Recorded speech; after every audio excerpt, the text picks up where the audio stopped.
Okay, so I'm back again, but just a very short one.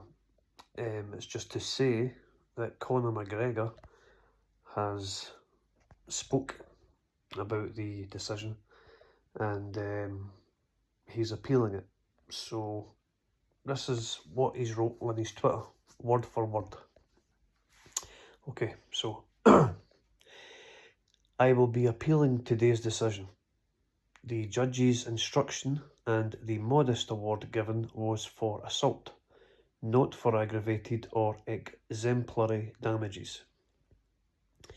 I am disappointed that the jury did not hear all the evidence that the DPP reviewed. I am with my family now, focused on my future. Thank you to all my support worldwide. I mean, he's conducted himself very well there. He's worded that very well.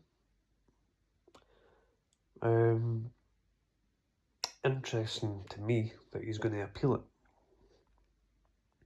I mean, he's obviously very intent that he is an innocent man. Interesting that he said that not all the evidence was, or they didn't hear all the evidence. Sorry. It was interesting that he said the jury didn't hear all the evidence that the DPP reviewed. I honestly don't know who the DPP is. I'm assuming it's some type of Irish law bureau. But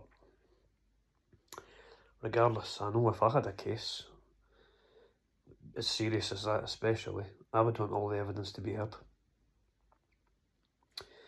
So I find that interesting. And also, like I said before in my last video, it was a bit tongue-in-cheek, but also it's interesting, and it's, for me, it's worth noting, and that is that the majority of the jury were females. In a case like this, man, I just don't think that should be allowed. I don't understand that, to be totally honest with you. Like, I'm not saying for 1 second every female, every girl, every woman sides with another woman, because that's clearly not the case anyway, because Nikita's best friend was not backing her up. And I believe she actually went against her. At the very least, she said, look, I never noticed anything unusual that night, to be honest. So, I'm not saying every woman, like I said, backs every other woman, but in a case like this, I mean, it's just, I'm struggling for my words here, but a rape case, yeah, let's just say it how it is. Hopefully YouTube won't take this down, but that is what it is. That is what this is, a rape case of a superstar like Conor McGregor. It's conceivable, at the very least, to think that they would just want to teach him a lesson and spread a bigger word to the world, basically saying this is not on, this is not happening, even though he might be innocent. That may be reaching a bit there, but I do think it's relevant that the majority of the jury was female. I just do. In a case like this, when it's rape against a female, I don't understand how that's even allowed, to be honest.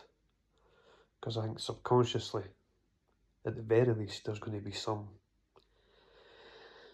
bias. I do believe that. So, anyway, it's interesting. I look forward to seeing how his appeal goes, and more importantly, where his career goes from here and where he goes. You know, it's well documented that he's had a cocaine problem and an alcohol problem to an extent, or if not a problem, just is something that he enjoys regularly. So he might go down that route of just, you know, trying to drown his sorrows and trying to block out this experience with drugs. I hope not, especially when he's got a young family, but I don't know, he's a very eccentric character, an unpredictable character, but for sure I'm going to keep up to date with this case, and I'm enjoying this back and forth, so anything that I find interesting and new, I'll put on my page. So thanks for listening.